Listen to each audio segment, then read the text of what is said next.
L'Ajuntament de Palamós ha decidit que aquest estiu no oferirà el servei de dutxes a les seves platges, tot i haver-se retirat les restriccions per sequera que teníem els darrers anys. Crec que no fer-ho seria un error, perquè hem de ser conscients que el canvi climàtic ha vingut per quedar-se. El que han fet en aquest cas és instal·lar el servei de rentapeus a tots els accessos, amb l'objectiu de trobar un equilibri entre poder oferir un servei de neteja a la ciutadania, però també el de fomentar un consum responsable de l'aigua. El que sí farem serà obrir els rentapeus perquè la gent aquella que hagi anat a banyar-se i es vulgui esbandir una mica ho pugui fer, però no posarem en marxa les dutxes que realment tenien un consum d'aigua molt elevat i nosaltres pensem que és una fórmula d'explicar a la ciutadania que tot i que ara no hi hagin restriccions hem de seguir tots plegats vetllant pel consum d'aigua perquè realment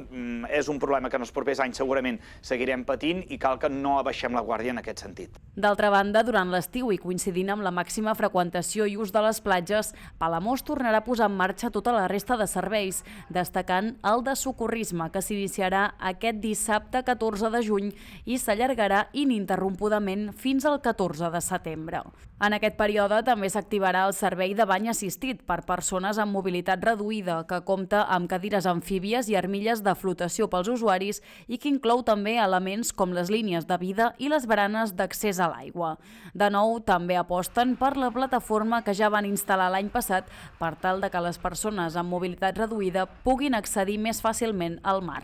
Sí, la idea és tornar-la a posar. Cert és que estem ara fent una sèrie de reparacions perquè l'any passat